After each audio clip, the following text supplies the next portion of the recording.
Nous inaugurons donc cette 7e soirée d'histoire et nous aurons Jean-Louis Robert, que vous connaissez bien, qui est le président d'honneur de notre association et qui nous parlera, en dehors d'André Léo, d'autres femmes communardes écrivaines, une dizaine de communardes écrivaines dont il va nous parler.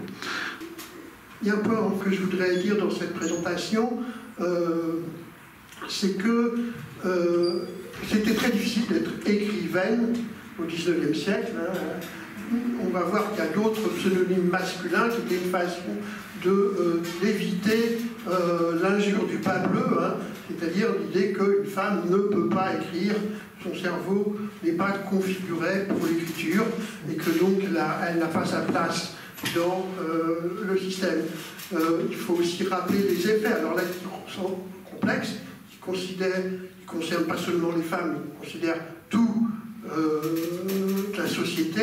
Il faut quand même se rappeler qu'en 1870, une classe d'âge de bachelier, c'est 1% de la société. Donc on est dans une société complètement différente de la nôtre, où une classe d'âge de bachelier, c'est 70%. Donc Vallès, c'est une exception. Il est quand même bachelier. Même s'il a des difficultés sociales, il est quand même dans les 1% de Français masculins qui sont bacheliers. Et pour les femmes, c'est bien pire, puisqu'elles ont beaucoup moins accès au système scolaire et elles ont des classes souvent tenues par des sœurs et des religieuses où on leur apprend des matières considérées susceptibles pour les femmes. Donc tout ça fait qu'il y a évidemment beaucoup plus de difficultés pour une femme, que ce soit au niveau des représentations qu'au niveau des problèmes concrets à devenir écrivaine. On le voit par exemple dans ce Panthéon Nadar qui présente les grands écrivains. Et en 1854, les écrivains, oui, parce qu'il y en a 250 à peu près, dont 10 femmes. Et alors les 10 femmes, vous voyez, elles sont là. Elles sont là. On les a mis sur une petite planche. Et donc en agrandissant l'image, les voici. Elles sont là. Elles sont, vous voyez, 3 et 3, 6 et 3, 9 femmes sur environ 250 personnes. Voilà, l'idée, une image de ce que Nadar estime que c'est le grand écrivain qui compte à ce moment-là, au début du Second Empire, et on trouve 9 sur près de 250 qu'il a croqués, dont une est une communarde que vous connaissez mal parce qu'elle n'est pas dans le panthéon des communardes, c'est Adèle Esquiros. Voilà, par contre, voilà une communarde qui n'est pas du tout connue, y compris dans notre association. On verra d'ailleurs que dans les noms que j'évoquerai, il y a des communardes qui sont toujours citées et d'autres qui sont totalement ignorées encore dans l'ambiance favorable à la commune, dans notre association par exemple, mais même au-delà. Donc là c'est Adèle Esquiros, il y a aussi Marceline Desbordes-Palmer, qui est ma poétesse préférée de très loin. J'espère que vous lirez Les Roses de Saïda, c'est un chef-d'œuvre de poésie. Ces femmes écrivaines sont très peu nombreuses. Alors après, le dernier point qu'il faut évoquer, c'est évidemment la définition d'écrivaine. C'est une définition très stricte au sens femme de lettres classiquement, ou homme de lettres, femme de lettres, c'est-à-dire, ça voudrait dire écrit des romans, des nouvelles, des poésies littéraires. Donc ça restreint encore le champ. Ou est-ce que écrivaine, on entend celles qui écrivent, alors partout, et là ça devient un champ beaucoup plus grand. Est-ce que si on écrit un article, si on écrit, maintenant on dirait plutôt un tract, à l'époque on n'était pas comme ça, mais est-ce qu'on est devenu écrivain ou écrivaine? Voilà, donc vous voyez, la limite est assez complexe de ce que signifie. Est-ce qu'on le réduit à femme de lettres ou est-ce qu'on va plus loin dans ceux qui écrivent celles qui écrivent leurs souvenirs, qui écrivent leur correspondance, comme une correspondance plus ou moins littéraire. Donc la limite est floue et les choix que j'ai faits sont arbitraires. Enfin, il y a deux choix totalement arbitraires encore que j'ai faits. c'est de ne pas parler du tout de deux de ces communards. L'une, parce qu'on vient d'en parler extrêmement longuement, c'est Andronéo, il faut que je te montre parce que tu me feras signe, ça peut être très bavard. Donc, l'une, on vient d'en parler longuement, et l'autre, elle est tellement connue et que je me suis senti incapable, vous la connaissez tous, de résumer en 3 minutes par personne que je vais présenter, c'est Louise Michel, qui a une particularité par rapport à toutes celles que je vais évoquer. Bien sûr, elle est immensément connue, elle a des rues, elle a des collèges, elle a des plaques, elle a plein de choses. Elle occupe une place considérable dans la mémoire de la commune et de la mémoire féminine de la commune. Et vous la présentez, alors que je pense que vous la connaissez tous, je vous apprendrai pas grand-chose sur cette personnalité. Une distinction par rapport aux autres, à toutes celles que je vais évoquer, c'est qu'elle est célibataire. C'est la seule de toutes celles, André Lehaut compris, que j'ai pu, qui existe. Donc là, ça a aussi la spécificité dans une personnalité intense, avec Louise Michel. Bon, donc je vais maintenant aborder un certain nombre de ces femmes en laissant souvent beaucoup la parole. Donc Paul Mine, que vous la connaissez, celle-là c'est une communarde bien connue, fille d'un aristocrate polonais. Alors là, on en a quelques-unes comme ça dans la commune qui viennent de l'Europe de l'Est, qui lui était vue après la Révolution de 1830, c'était émigré en France, il devient fondé de pouvoir à Clermont-Ferrand. Donc on est quand même resté dans un niveau assez élevé socialement. Alors Paul Mine va très vite s'engager dans la lutte, à la fois sociale et à la fois féministe. Et, elle est plus connue du côté politique, mais elle a quand même des beaux talents d'écriture. Un de ses ouvrages assez précoces qu'elle écrit s'appelle « Les mouches et les araignées » de 1869. Et là, vous allez voir par rapport à ce que tu posais comme question, comment elle voit les deux côtés, le social et, on dirait, le genré maintenant, et la différence entre les femmes et les hommes. Donc, c'est assez long, et c'est un pamphlet, mais écrit avec le style de Paul Minka. La mouche, c'est le misérable ouvrier obligé de subir toutes les conditions léonines que lui fait le patron, parce que le malheureux est sans ressources et qu'il a une nombreuse famille à soutenir. L'araignée, donc chaque pauvre araignée, sa réputation n'est pas bonne. L'araignée, c'est ce gros fabricant qui, gagnant sur chacun de ses ouvriers 8 ou 10 francs par jour, daigne plutôt lui donner l'exorbitant salaire de 5 francs pour 12 heures de travail, alors que le pauvre manœuvre a 4 enfants à élever. Oui, c'est presque la plus-value qui est presque faite avec l'idée du surtravail pour le patron. Mais c'est aussi l'araignée, c'est ce jeune dandy du boulevard, ce fils de famille impudent et cynique, ce valétudinaire blasé, dépravé, qui plonge en riant une pure enfant dans la fange et nous se font un jeu, un honneur de débaucher les femmes honnêtes. Ça, c'est assez classique du 19e siècle. Pas totalement, complètement original. La suite plus, la mouche, c'est cette frêle jeune femme livrée par le code, en pâture à un mari souvent brutal et débauché, lequel peut user et abuser d'elle sans discrétion ni contrôle. L'araignée, ce n'est pas le mari peut-être, qui ne fait après tout que se servir des droits iniques que la loi lui confère, mais le législateur capable d'avoir édicté une telle loi et surtout de l'appliquer et de la faire respecter. Voilà, on est dans une profession de foi, en dénonciation du code civil qui fait de la femme une éternelle mineure et qui la met sous le despotisme de son mari, souvent brutal. Vous voyez, les deux sont là. Le social et la lutte contre la domination masculine. Alors ensuite, pendant la Commune, vous savez, elle va jouer des rôles très importants. Elle va surtout agir au niveau de la propagande, un peu c'est dans les clubs, elle va en province, etc. Elle va émigrer après 1880 et elle aura une action très politique. Hein. Elle va aller au Parti ouvrier français de Jules Guesde d'abord, après l'émigration. Donc vous voyez, c'est très très politique. Ensuite, elle ira au parti de Vaillant. Donc elle est vraiment engagée dans le socialisme. Elle est une grande journaliste dans la presse socialiste et même elle publie dans toute la presse. Mais elle ne fait pas que ça, parce qu'elle a surtout cette réputation de politique, et elle publie des nouvelles. En voici une qui est très dure, qui paraît dans le Chambard socialiste, qui est un journal, et où elle décrit, en termes terribles, un meurtre, qui s'appelle Pour la vie. Donc dans le Chambard socialiste en 1895.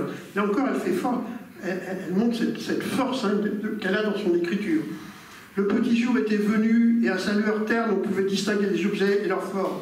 Dégrisé maintenant et rendu à lui-même, le malheureux se souvenait. Il frémit d'horreur à la vue du cadavre qui girait à ses pieds, dont le froid l'avait révélé. Lui, il avait commis un tel crime. Oh la faim, quelle horrible chose, pensait-il, la faim qui vous rend capable de tout, qui fait d'un honnête homme un voleur, un assassin. Et elle conclut, ah, quand la faim ronge les entrailles, on n'y voit plus clair, et on devient loup, on vole, on tue pour vivre, car la première loi de la nature, c'est le vivre. C'est dur. C'est pas du crime, hein, mais c'est là encore la société qui est attaquée pour cette responsabilité.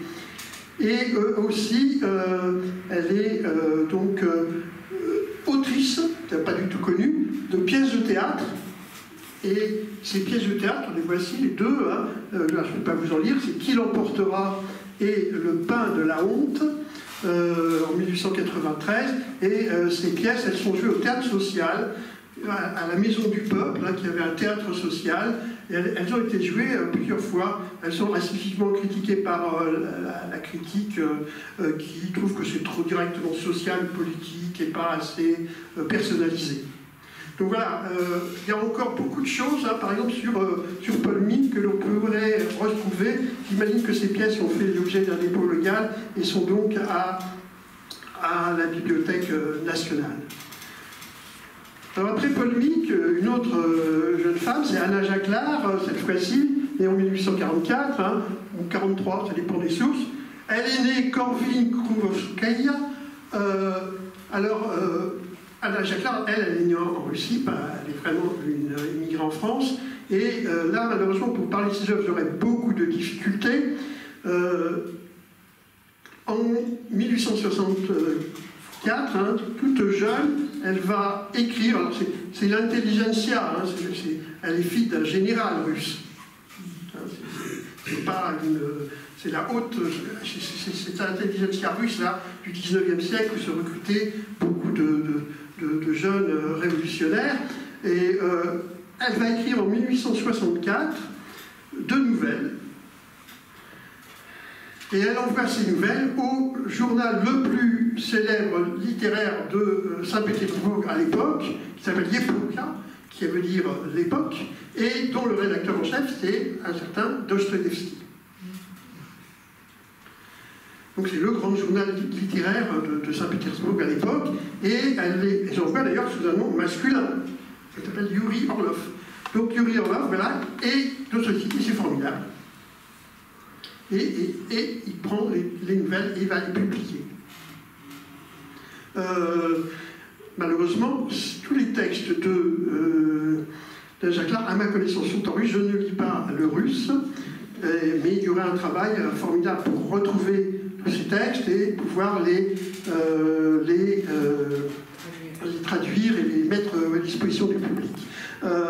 Alors ça se complique un peu parce que Dostoïevski tombe amoureux d'elle et veut l'épouser, mais elle refuse. Et elle va partir à Paris avec sa sœur, qui, vous le savez, également sera aussi une communarde, qui est une des grandes mathématiciennes du XIXe siècle, qui a fait un mariage blanc délibérément pour être libre, mais qui est encore considérée de nos jours comme une des grandes figures des mathématiques du XIXe siècle. Sofia, donc, j'ai du mal avec le mot Krukowskaïa. Voilà, donc, vous voyez la famille, hein, les deux sœurs qui arrivent à Paris comme ça, et dont la force est extraordinaire. Et pareil, alors elle va épouser, elle va épouser un socialiste déterminé qui s'appelle Jacques Lard, et elle va prendre le nom d'Anna Jacquelart, mais elle-même, elle a ses opinions, elle n'a pas eu besoin de Jacquelart pour arrêter son militantisme et son action. Pendant la Commune, elle est membre du comité de vigilance des femmes de Montmartre, elle fera des soins aux blessés, et elle fera membre de cette commission pour l'enseignement des filles comme André Léo, parce qu'elle a aussi cette préoccupation qu'il faut donner un enseignement aux filles. Je pourrais parler des thèmes de ces deux nouvelles, mais je n'en ai pas le temps. Elle sera exilée ensuite en Russie, après la Commune, et elle va de nouveau écrire dans les plus grandes revues russes de littérature, hein, dont là, sa traduction, Le Messager du Nord, où tous les grands écrivains russes, Tchekhov, etc., du XIXe siècle écrivent, et où elle écrit de nombreuses nouvelles. Donc elle a toute une œuvre hein, qui est très peu connue, dont même un roman dont il n'est pas clair dans les sources que j'ai pu composer s'il a été écrit, un roman qui est très différent de ces nouvelles, parce que lui se pose clairement dans un milieu rural, profond. Ensuite, alors voilà une que vous ne connaissez pas, peu à mon avis, parce que celle-ci, elle n'est pas dans la mythologie, si on veut, communale. Hein, voilà, les deux premières, là, Paul Bink, Anna Jacquelart, elles sont connues. Camille Bias, non, pas du tout. Alors Camille Bias, malheureusement, on n'a même pas trouvé de photos ni de dessins. On arrive dans l'anonymat des femmes. Hein. Il n'y a même pas de... C'est introuvable. Seule chose que j'ai pu trouver pour vous montrer au moins quelque chose qu'on peut en chercher, c'est sa signature, hein, au bas d'une lettre, voilà, qui montre qu'elle a...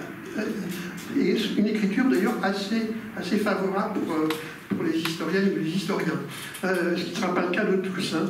Donc Camille Bias, c'est la fille d'un petit industriel de laine, hein, voilà, qui va épouser un pharmacien, qui lui est aussi un blanquiste. Hein, il était un ami de Blanqui, et sa pharmacie, dans les années 1860, servait d'officine pour les réunions un peu clandestines des blanquistes. Donc voilà, elle a vu ce contact, et elle fait partie elle a vraiment une vocation très, très précoce, d'écrire des romans. Donc elle veut, comme André Léo, elle veut écrire des romans. Là, c'est vraiment être femme de lettres. Son objectif, elle fait très peu de politique avant la Commune, mais elle va écrire un certain nombre de romans qui vont lui donner une certaine célébrité, dont l'un s'appelle Dire et faire, qu'elle écrit en 1864, où elle fait aussi part de questions sociales, et sur la statue de la femme, voilà un passage. Si l'homme savait combien il doit gagner en bienfait, en joie, en paix de l'âme, à la perte de son despotisme, il mettrait de côté toute vanité, et loin de semer les obstacles sur la route de l'émancipation, il aiderait la femme à marcher d'un pas plus ferme dans cette voie difficile, où elle a pénétré quand même, et que tôt ou tard, elle parcourra jusqu'au bout. Ainsi le veut l'immuable loi du progrès. Vous voyez, du féminisme, quand même, des années 1860, hein. C'est pas rien, hein. C'est répété, nous voulons, alors avec ou contre l'homme, mais contre son despotisme, c'est un féminisme très, très, très fort, hein, qui apparaît dans le cours de roman, qu'elle glisse, elle, dans le cours de roman. Alors pendant la Commune, hein, elle va être journaliste. Son activité principale, c'est d'être journaliste. Elle écrit dans Le Combat et Le Vengeur, donc dans des journaux qui sont de la sensibilité de L'Écluse, hein, c'est-à-dire ou de Félix Piat, donc dans la sensibilité républicain socialiste avancée. Hein. Elle n'a jamais été vraiment tenante de classe très déterminée, Camille Bias, mais elle écrit avec son style, que je peux vous montrer ici, par exemple, un article dans Le Vengeur du 3 mai 1871, où elle parle de la foire au pain d'épices. Puisque pendant la Commune, il s'est tenu les foires. Hein. Les foires se sont tenues au niveau de la vie quotidienne. Au loin, le canon gronde, le sang coule, la mort moissonne nos plus braves, nos meilleurs, nos plus aimés. Sous nos fenêtres, la caisse bat, l'orgue dit une joyeuse ritournelle. 20 instruments indescriptibles au son criard jouent des airs différents et se coudoient dans leur harmonie infernale. Les Pierrots Ferrinés, les Arlequins, etc. C'est invraisemblable, mais c'est ainsi. Le peuple de Paris est tout entier dans ce fait. Il meurt et il rit. Il marche à la délivrance du monde en sortant d'une coloniole. Il est grand, il est géant et bambin, héroïque et natif, sublime d'insouciance et tout-puissant d'oubli. Voilà, c'est le style de Camille Gasse. Elle va reprendre sa carrière ensuite, parce qu'elle n'est pas trop inquiétée, elle reste à Paris, et elle va écrire des dizaines de romans. Alors comme on l'a vu pour André Léo, c'est surtout des feuilletons, ça paraît... c'est comme ça qu'on vit, hein, on comparait des romans pour toute la presse. Hein. Et seulement 6 de ces romans ont été publiés. Parce qu'elle ne fait pas partie des écrivaines, des écrivains qui atteignent le niveau où systématiquement ce qui sort en feuilleton est après publié en livre. Donc, là, l'essentiel de sa littérature serait entièrement à reprendre, mais elle reste quand même fidèle à ses idées. Par exemple, dans un livre qu'elle sort en 1881, c'est une sorte de roman policier, hein, avec des combines, des escrocs, etc. Elle situe un épisode dans la semaine sanglante, dans un immeuble que les soldats parcourent, hein, que les soldats versaillais parcourent, et où un blessé s'est réfugié. Il ne mourra peut-être pas, pensait la grand-mère. Plusieurs soldats qui redescendaient entrèrent. Il y en a un qui entrait ici, dit l'un d'eux. L'homme désigné était Mauduit, qui dénonçait pour se sauver lui-même, ayant été trouvé près de la barricade. C'est moi qui Mauduit, je suis blessé. Avant qu'on ait pu démentir, le jeune homme, un coup de feu, partait du groupe des soldats, et une balle lui traversait la poitrine. Sa dernière parole fut un cri de miséricorde. Mauduit, celui qui l'a annoncé, je te pardonne. Alors, vous voyez là, c'est la dénonciation des massacres de la semaine sanglante. On tue un blessé sans lui laisser aucune chance, hein, et en même temps, on voit percer, bien sûr, probablement l'idée du pardon, hein, parce que ce n'est pas une femme très révolutionnaire. L'idée, on va pardonner quand même à ces gens-là 10 ans après. Et je continue par Adèle Esquiros, donc, que vous ne connaissiez non pas non plus comme très communarde. Adèle Esquiros, alors elle, c'est une des plus anciennes, hein, 1819, vous voyez, on est des gens dans les plus anciennes de nos communardes, écrivaines. Adèle Esquiros, c'est une... son père était médecin, donc là encore, vous voyez, on est quand même dans une origine sociale aisée, et elle va, pareil que les précédentes, vouloir écrire des textes, des romans, des nouvelles.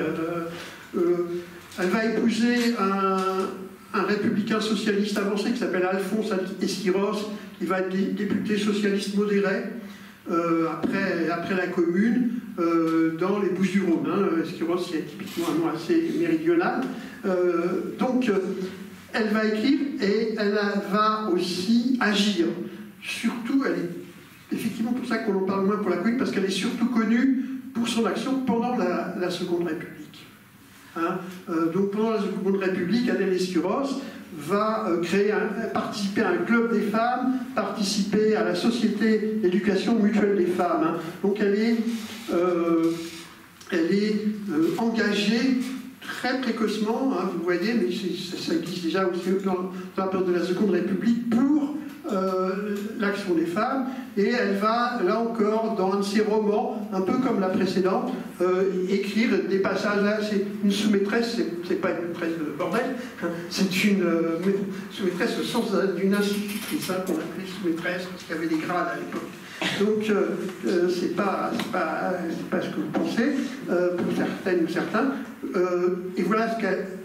Et elle, c'est quelqu'un qui veut écrire, cette institutrice, hein, et on lui met tout le temps des bâtons dans les roues. Donc elle écrit « Vient un jour la femme artiste, partout repoussée et souffrant de partout, reconnaît cette triste vérité. qu'elle n'est qu'un objet de malveillance. La femme artiste, écrivain, ça les deux. On en veut à son talent, à son enthousiasme, on en veut à son intelligence, l'homme craint pour sa royauté. Vous voyez, donc il y a beaucoup de textes, de romans qui, dans ces années 1860, mettent en cause les rapports sociaux entre femmes et hommes qui assurent une domination à l'homme. Donc Adèle Esquiros, elle est dans un courant un peu socialiste. Pendant le siège, elle va encore écrire le siège par les Prussiens. Elle écrit dans La Patrie en danger, le journal de Blanqui, qui plaide pour que le gouvernement mobilise le pays pour la défense contre la Prusse. Mais elle va écrire plusieurs articles et elle va protester contre un article qui s'en prend à des manifestations de femmes qui demandaient à pouvoir agir pendant le siège, à faire un certain nombre de choses, où elle avait fait une manifestation, etc. Et elle proteste. Dans l'ère qui commence, ne verrait-on encore pour la femme que deux rôles, Cendrillon ou courtisane? C'est un peu ce que Proudhon disait. Avec la disparition des faux cheveux et des falbalas, je croyais à une rénovation intrigante ou martyre. Elle n'était pas neuve. Non, il doit y avoir une autre place pour la femme. Les hommes qui pensent ainsi. Donc elle reconnaît à certains hommes. Et il faudra du temps. Mettons-y de part et d'autre de la générosité. Unissons-nous pour cette chose horrible, la guerre. Et bientôt, unissons-nous de façon à ce que la guerre soit aussi impossible entre peuples qu'entre hommes et femmes. Voilà. Là aussi, alors après la guerre, elle va beaucoup s'affaisser, la pauvre, parce que malheureusement, elle devient aveugle. Elle ne pourra participer qu'un temps au comité de vigilance des femmes de Montmartre. Elle devient aveugle et elle ne pourra plus beaucoup agir. Victoire Thiner. Alors là, on arrive à un certain niveau un peu différent. Victoire Thiner, elle est déjà assez connue quand même. Certains la connaissent. Victoire Thiner, son père est receveur d'octroi. Et elle veut, elle aussi, être romancière. Et elle va écrire des romans sous un pseudonyme masculin qui est Jules Paty, La Marguerite et Un rêve de femme. C'est des romans très sociaux, je ne vais pas citer, pas moins engagés que les précédents sur le côté égalité des femmes et des hommes contre le code civil qui rend la femme esclave de l'homme, mais ce sont déjà des romans très sociaux, très axés sur l'éducation, le socialisme, le mutualisme, la coopérative. D'ailleurs, elle va fonder avec son mari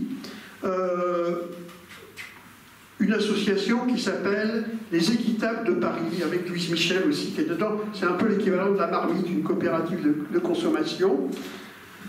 Pendant la Commune, elle va avoir un rôle là très spécifique dans l'éducation. C'est-à-dire que la Commune la nomme inspectrice générale des écoles dans un arrondissement. Dans le 12e arrondissement, là, on pourra dire beaucoup de choses sur les conflits qu'elle a avec certains communards qui n'acceptent pas de voir arriver une femme inspectrice générale de l'éducation. Donc il y a des conflits, mais je n'ai pas le temps de les évoquer. Ensuite, elle est arrêtée, puis elle va réussir à s'enfuir, à partir à Genève. Et c'est là qu'elle fera de plus en plus des liens avec Louise Michel, mais elles ne vont pas évoluer du tout de la même façon après 1880, Victoire Thiner et Louise Michel. Alors ils vont collaborer à deux grands romans qui sortent en 1884. Ça me permet de reparler un peu de Louise Michel, deux des grands romans d'ailleurs de Louise Michel, qui s'appellent La misère et Les méprisés. Alors j'ai mis La misère en page du livre, de l'édition du livre, et j'ai mis Les méprisés comme reproduction de l'affiche publicitaire. Mais j'aurais pu faire le contraire, c'était pour vous montrer les deux. J'aurais pu faire Les méprisés en première en première de couverture, et la misère avec la grande affiche de publicité.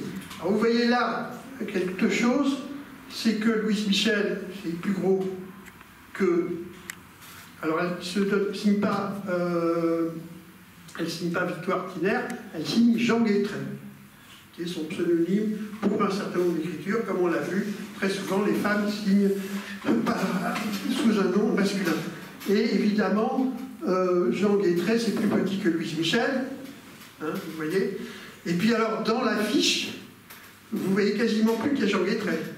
Non, c'est Louise Michel. Hein, il est quand même, hein, Jean Guétret. Il est là, hein.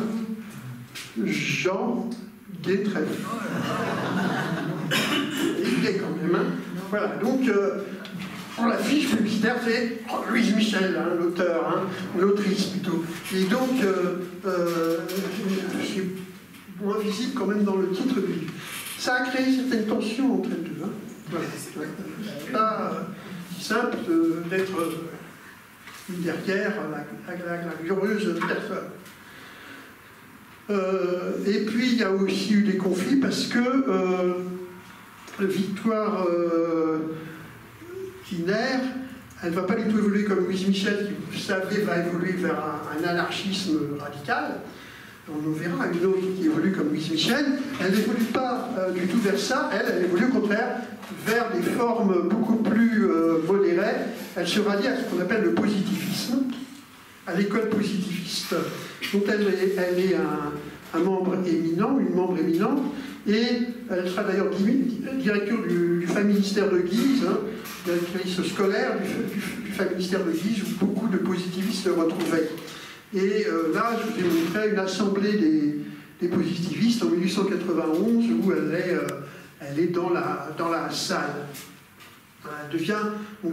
Elle s'attrape beaucoup avec Louise Michel du fait de cette évolution.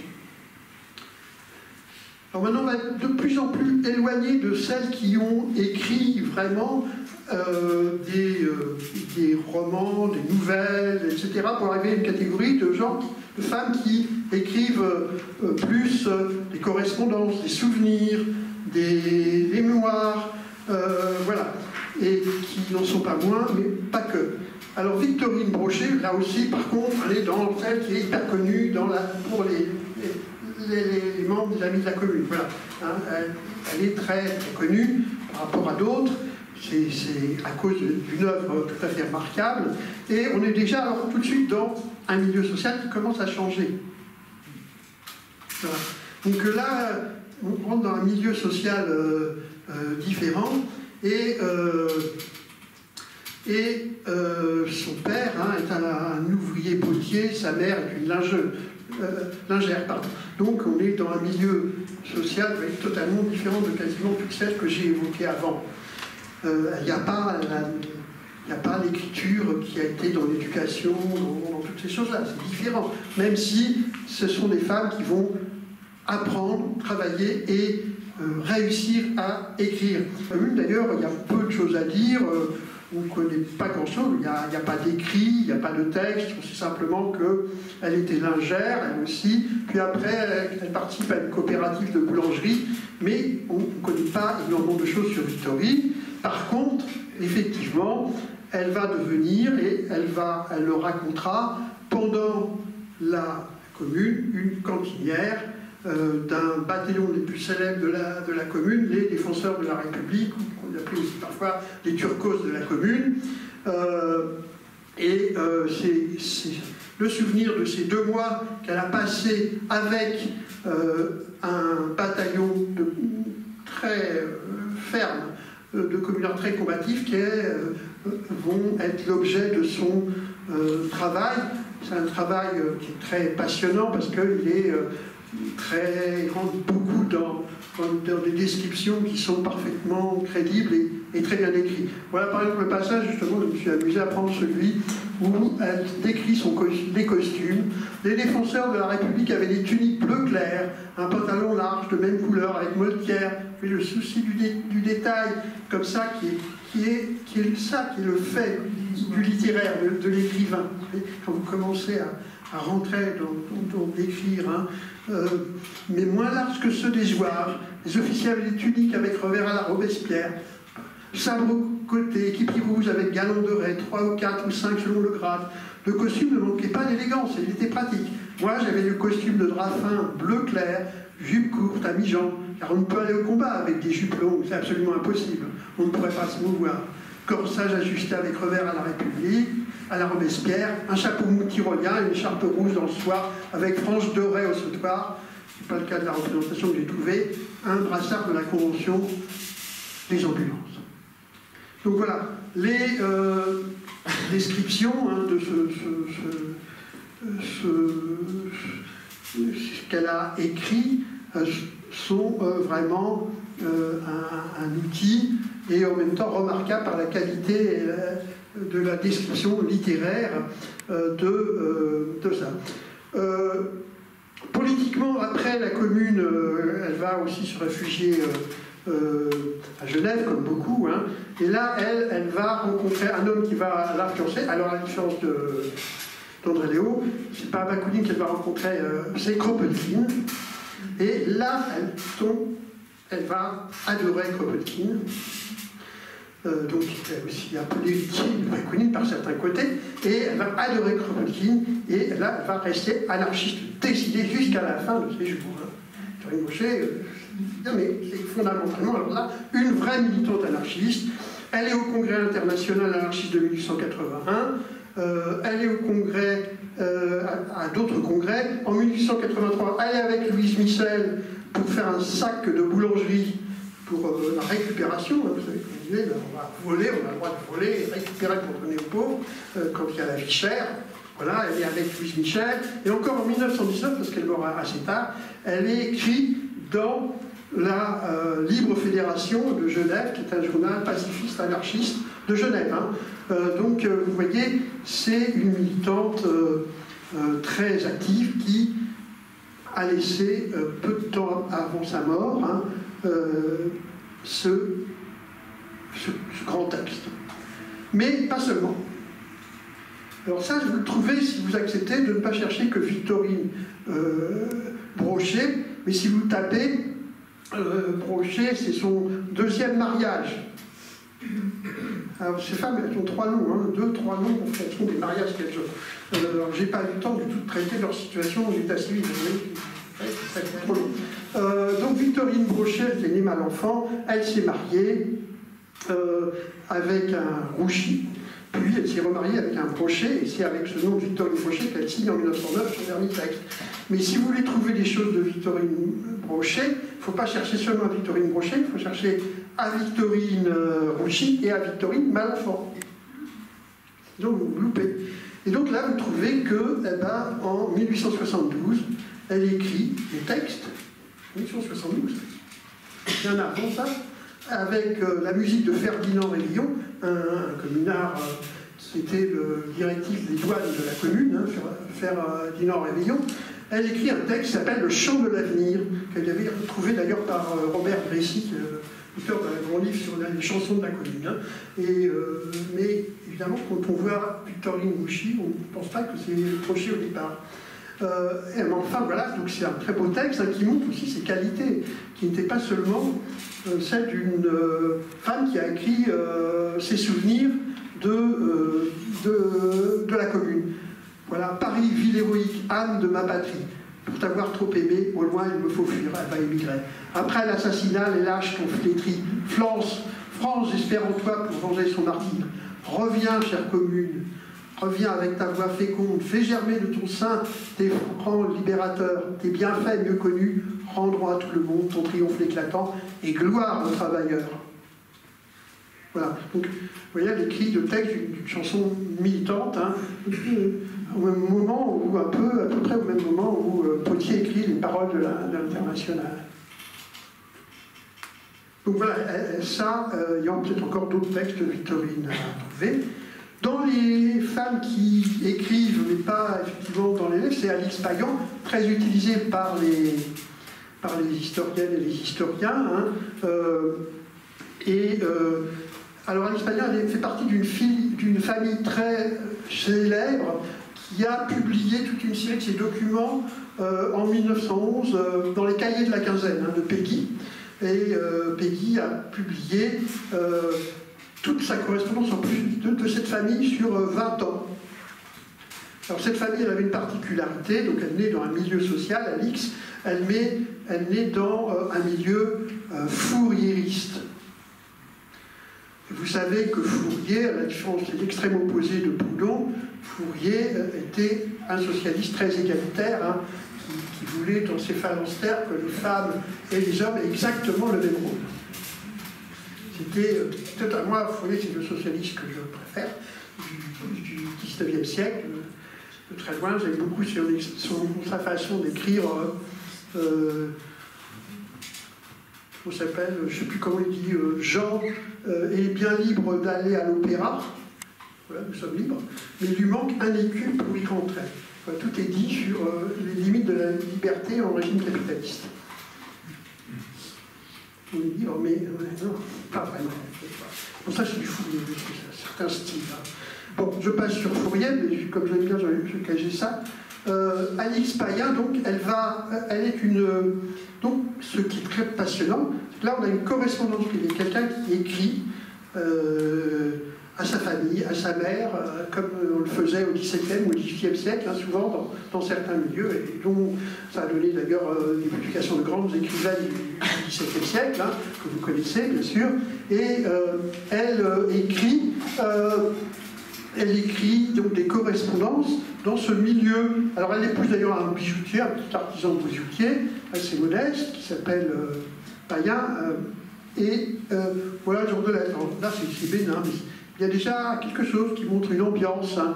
Nous passons, Henri, c'est son mari et moi, nos soirées bien gentiment, tous les deux, au coin du feu à lire et à travailler en buvant notre thé. Nous sommes si bien dans notre petite chambre chaude. Nous lisons Les Misérables. Je suis contente d'avoir enfin le dernier volume. Connais-tu le nouveau livre de Michelet, La sorcière? Ce livre qui est très, très, très important dans l'historiographie sociale des femmes. Hein. Monsieur Glatou doit nous le prêter bientôt. On en parle beaucoup et c'est affiché partout. Nous avons commencé avec Suzanne et son mari une petite bourse de jeux pour aller tous quatre voir le bal de l'opéra cet hiver. Et ce petit ton de ces correspondances très 17e, hein, où on raconte les petits détails, mais avec un certain style, une certaine façon d'écrire. Donc toutes ces lettres sont des témoignages passionnants sur toute une longue période, hein, pas seulement sur la commune, et elles sont souvent brillantes.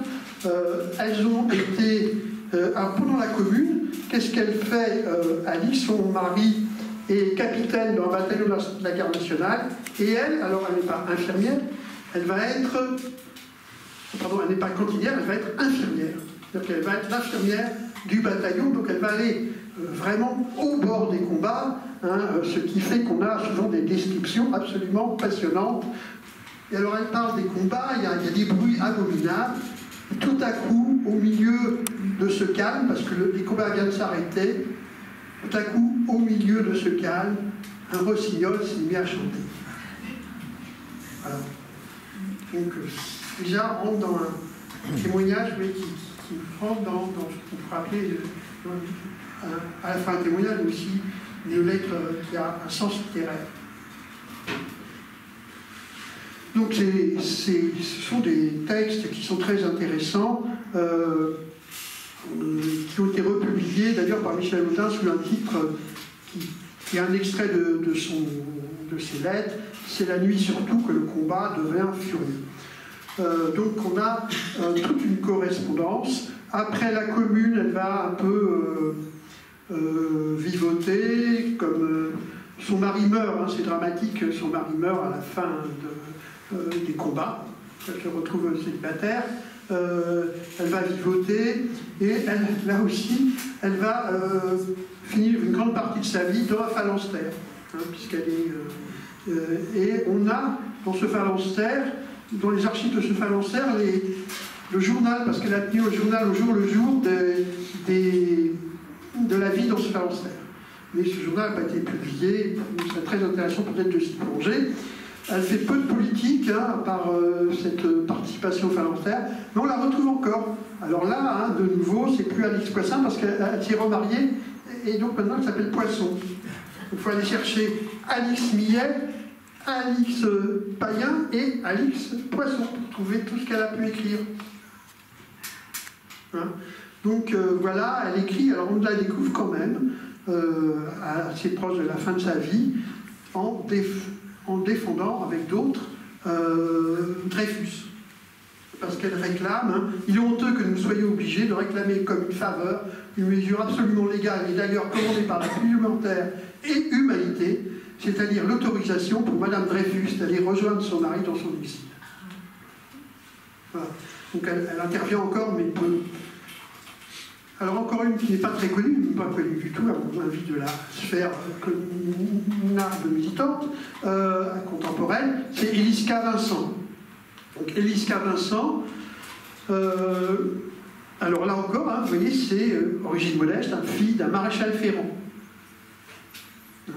Donc, les Girard. Et alors, Élisca Vincent elle va avoir une particularité par rapport aux autres, tout en étant socialiste, c'est la plus engagée dans le combat féministe. Elle va être réellement très fortement engagée dans le combat féministe, et elle a peu écrit, mais on a quand même un certain nombre d'éléments qui nous laissent à penser qu'il y aurait des choses à chercher. Donc dès 1866, hein, elle a 25 ans, elle va être une des créatrices de la Société de la revendication des droits des femmes. Hein. Donc elle est d'emblée sur ce terrain.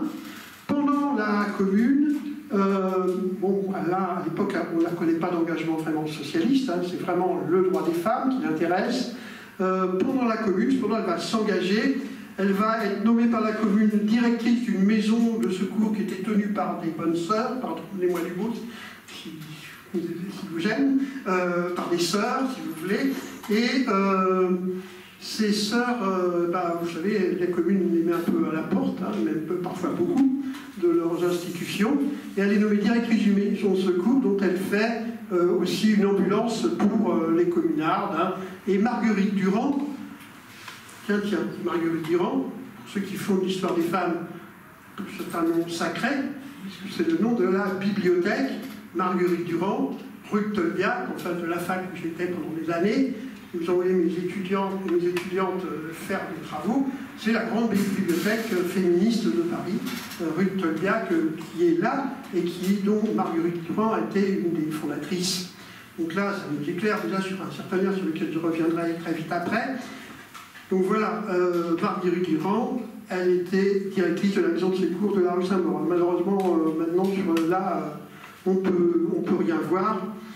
Celle aussi qui restait la dernière à son poste et fait auprès des pauvres son devoir, même à l'heure où il y avait danger. Alors cette femme, communarde, donc, c'est surtout après qu'elle va écrire, mais elle va écrire, là on n'est pas dans l'écriture très littéraire, là on passe peut-être à un autre niveau, c'est vraiment quelqu'un qui écrit des textes pour des associations, pour des mouvements politiques, etc.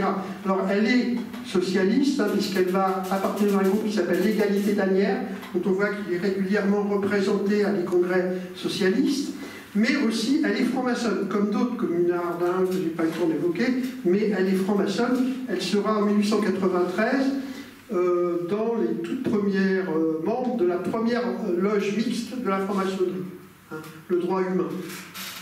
Et aussi, on voit ses préoccupations, surtout son trait, parce qu'elle va d'abord et avant tout dans des mouvements féministes, notamment le principal de ces mouvements, qui s'appelle l'Union française pour le suffrage des femmes. Donc vous avez ici une affiche en 1909, et qui est une union interclassiste, hein, comme on disait tout à l'heure, hein, ça va de la grande bourgeoise à peu d'ouvrières, mais voilà, surtout bourgeoise quand même en dominante, mais Élisca Vincent représente quand même une origine sociale, vous voyez, prolétarienne, et elle va devenir même vice-présidente de cette association en 1909. J'ai presque fini, mais vous voyez, il y en a quand même beaucoup. Hein. Céleste Ardouin, celle-là aussi elle est bien connue parce qu'elle a écrit des souvenirs qui ont été et qui sont toujours utilisés par les écrivains de la commune ou les écrivaines de la commune.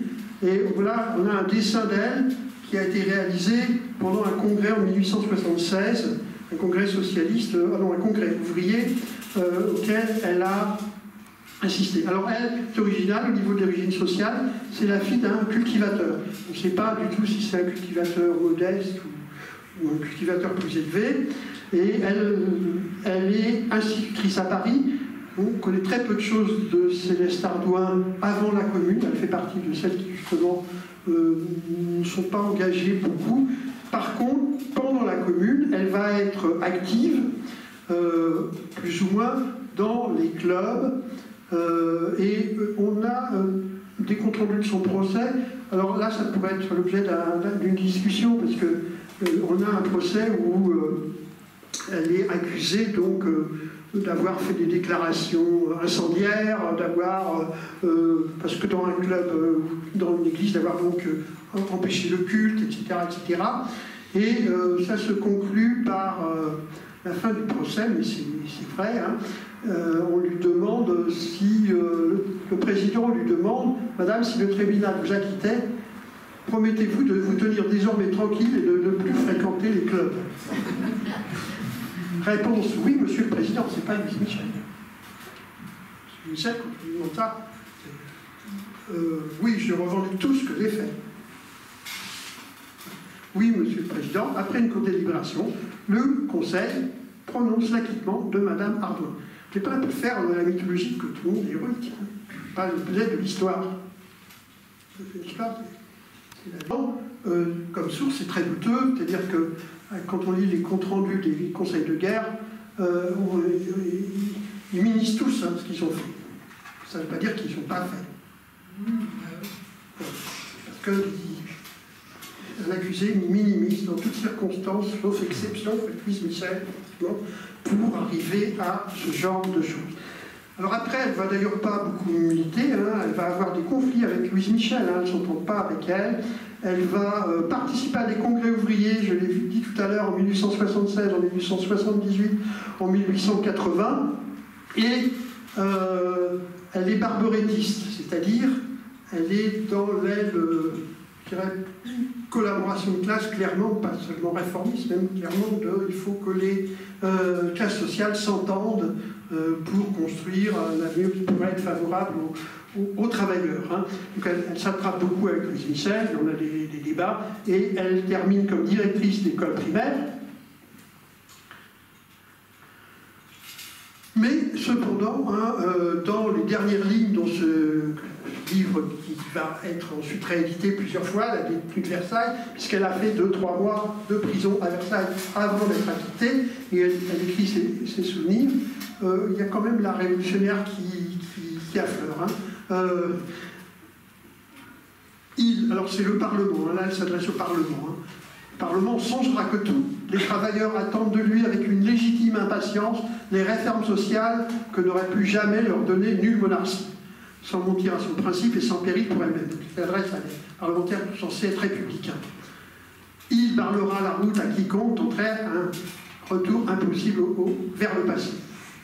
Et s'il n'était point assez avisé, le Parlement, pour comprendre sa tâche, assez hardi pour l'accomplir, le peuple, lui, est assez fort pour se substituer à des mandataires impuissants et pour se sauver lui-même. Quand même, il y a un petit reste de commune hein, dans cette façon d'écrire les dernières lignes de la détenue de Versailles. Alors, les dernières, je les évoquerai un peu plus vite, hein, c'est évidemment Émilie Noreau. Là aussi, j'ai rien, pas de photo, pas d'image. C'est simplement son acte de naissance à la Guillotière en 1839. Et on voit qu'elle est fille d'un tourneur. Vous voyez, toujours là, on est dans un autre, à chaque fois dans des milieux sociaux plus. Émilie Noreau, elle va pas faire grand-chose, elle aussi, jusqu'à 1871. Elle épouse simplement un peintre qui va devenir assez célèbre, enfin pas très célèbre, qui s'appelle Jean-Baptiste Noreau, qui a fait des tableaux assez connus. Et elle va être emprisonnée parce que lui, elle le suit aussi toute une série de géraisons. Elle va être emprisonnée quelques mois pendant la semaine sanglante, parce qu'il est commandant dans un bataillon. Et elle va aussi raconter, Émilie Noreau, ses 2 mois de prison à Versailles. C'est aussi une chose un peu du même type, où on raconte, elle le fait dans les temps nouveaux en 1913, un journal anarchisant, et où elle va commencer à raconter ses souvenirs, qui sont là aussi des souvenirs très très intéressants.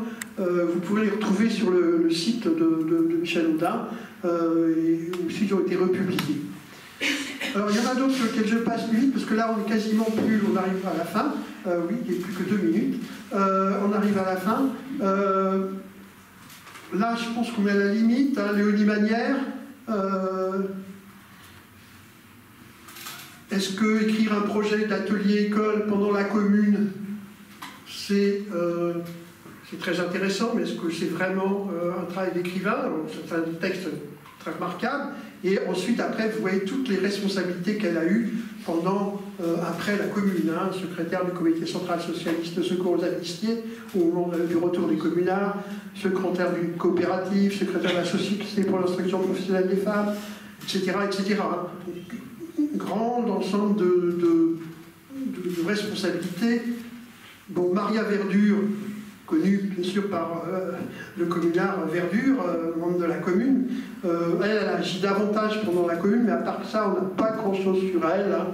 Mais il y a ces textes collectifs hein, qu'elle signe, ce grand texte qui appelle la commune à réaliser l'instruction publique laïque et obligatoire de la Société d'éducation nouvelle. Elle est une des signataires de ce texte qui va se retrouver dans le décret de la commune, et elle est aussi très célèbre pour ce projet qu'elle écrit dans le journal officiel, dans la version du soir du journal officiel, parce qu'il y a 2 versions du journal officiel, il faut lire les 2, la version du matin et la version du soir, parce qu'ils ne disent pas la même chose, les 2 versions du journal officiel. En général, on n'utilise que la première, mais il faut aussi lire la version du soir, plus long. Donc, elle écrit dans cette version du soir du journal officiel, qui était plus ouverte à des textes divers ou culturels, un projet pour la création de crèches publiques. Elle est considérée comme une des inventrices des crèches. Il y a des crèches qui lui donnent son nom, qui ont pour nom Maria Verdure. Ensuite, elle ne fera plus grand-chose. Je termine par la dernière, qui est ma préférée, Eugénie Faure de Castellane, que personne ne connaît. Et encore une qui n'a pas dans la mémoire de la commune, mais c'est moi, moins les gens sont connus, plus ils m'intéressent, en règle générale. Donc Eugénie Faure de Castellane, je n'ai pas trouvé sa date de naissance, son vrai nom, je n'en suis pas totalement sûr, mais probablement fort, ni sa date de décès. Elle prétendait être la nièce illégitime du maréchal de Castellane. Oui, non, c'est strictement non. Alors, Eugénie Faure de Castellane, pourquoi comme l'autre, elle avait des ambitions littéraires. Elle a écrit un livre de poésie, Mes idées, poésie diverse, qu'on peut trouver sur Gallica, Marseille, en 1866. J'en ai extrait un vers, qui montre quand même ce souci du social. Hein.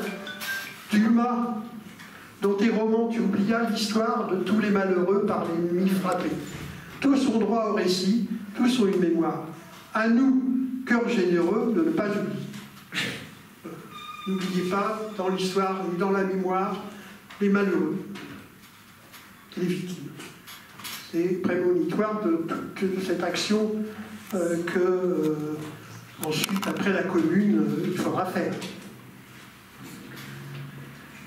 Alors, elle a ensuite été à Paris, je reviendrai, et elle a continué, elle a réécrit des livres, hein, là c'est en 1973 à Genève, où elle s'est exilée. La suite de mes idées, vous voyez, poésie, et quelque chose qui s'appelle Morale et critique, que j'ai lu en prose, qui est plutôt assez filant de repos. Mais surtout, elle est l'autrice d'un grand texte. Complètement oublié, qui s'appelle La Marseillaise de la commune, qu'elle a écrite pendant la commune.